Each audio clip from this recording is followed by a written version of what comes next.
We like to make that money, money. Yeah, yeah. That money, money. Yeah, yeah. What? Hey, how's it going, people? Panda here, and I'm back with one of those random WWE-based video topic things like I do sometimes. This one's actually really random in a way because there's been kind of a series of videos regarding WWE that I wanted to start doing, and this is not one of them. This is more of a spur of the moment / slightly breaking news, not really kind of thing, regarding Money in the Bank. As we know from this past Monday, all the spots for the WWE World Heavyweight Championship ladder match has been filled. But in his interview today with Michael Cole, Triple H confirmed that there will be a traditional Money in the Bank ladder match, and that's actually been a topic of discussion for, well, basically, since Brian had to let go of the titles, is would they have it? Would it be better off if they didn't, to let the briefcase kind of take a break? That way, when they reintroduce it, it be more, or back to a prestigious title. There was a period of time where I kind of thought that would be an interesting thing to do, and then possibly to also cancel the Money in the Bank pay-per-view, or not cancel it, but rebrand this pay-per-view into something else. I don't know what they would do. Like, the last new one they added in was Payback. That's as generic as you can get.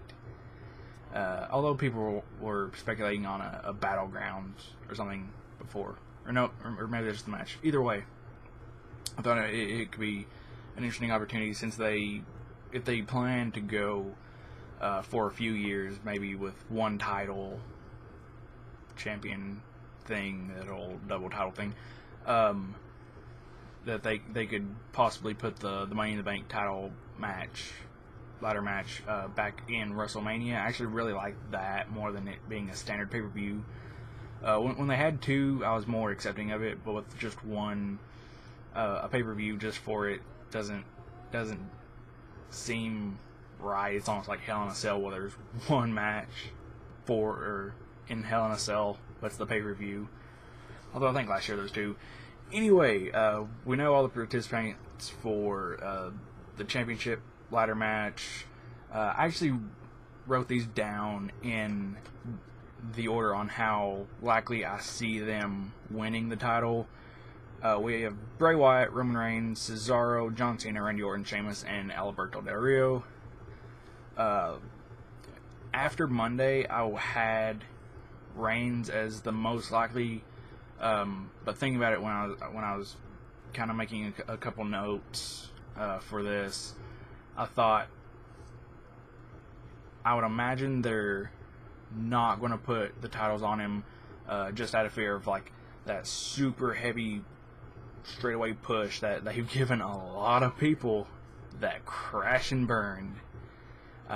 One that just let go being Drew McIntyre, and then Paige has kind of been in a similar situation. So I still had him in the top three, just because I expect one of the three young guys, even though Cesaro looks like he's 50, to come away with the title. So I actually think it would be Bray Wyatt, because that seems like this looks like a really good time that they could have a very strong heel champion, because Orton was kind of the corporate puppet champion thing. People just didn't like him because he was the corporate guy. Jump cut, because I guess I hit the wall of speaking there. But as I said, today Triple H announced that there would be a Money in the Bank briefcase contract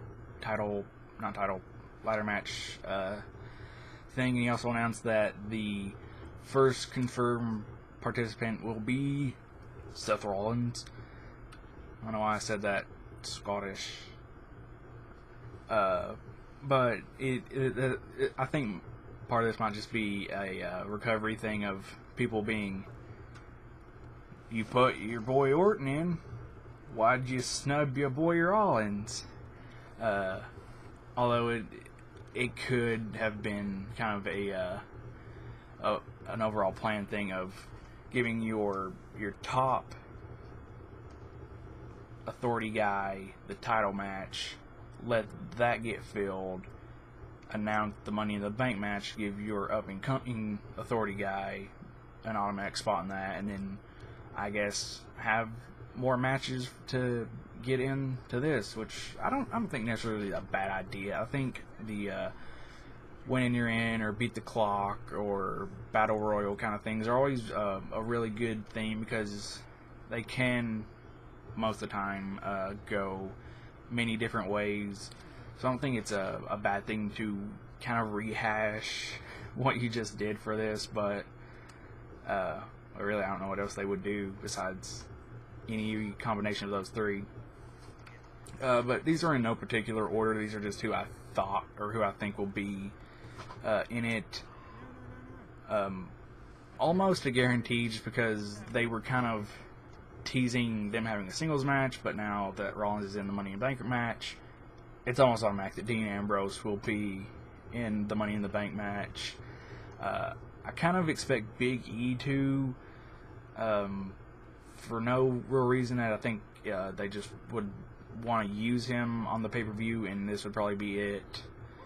Bo Dallas, I really see getting in. Dolph Ziggler, I could actually see winning a match and getting in. I don't know who he's going to beat. Maybe Titus O'Neil. But, I mean, any internet fan, WWE fan, wants Ziggler in, with this kind of being almost like a secondary group of guys. I could see him getting in. But after those five, I'm just assuming that there's going to be 7 like there's 7 in the other.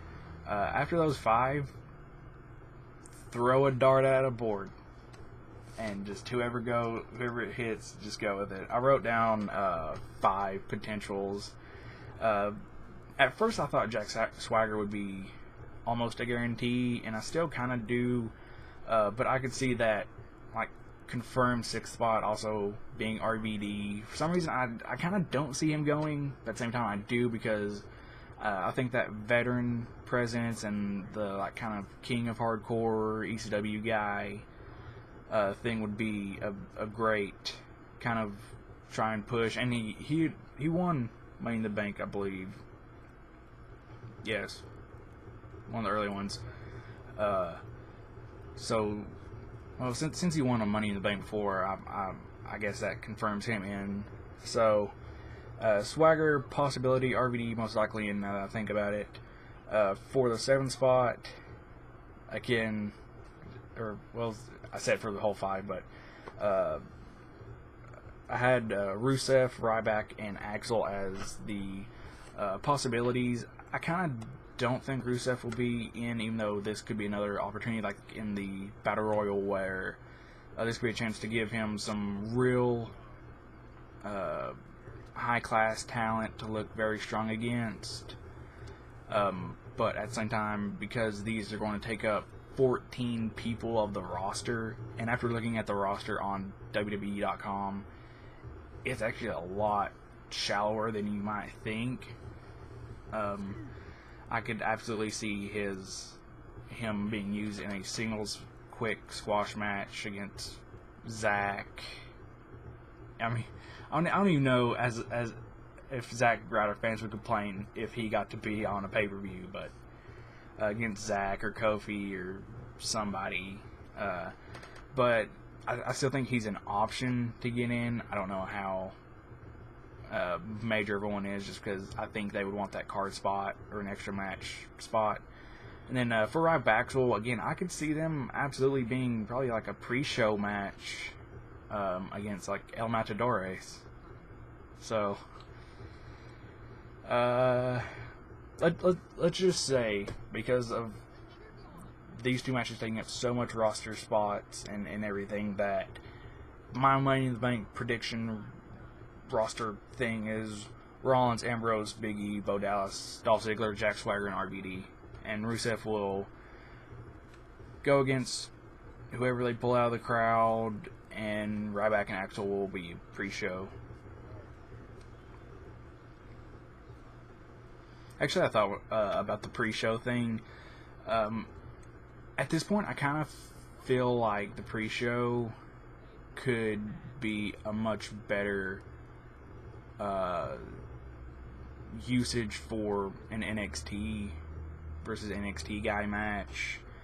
I know, like, if they're at full well, they're pretty much at full roster now, besides Bryan, aren't they?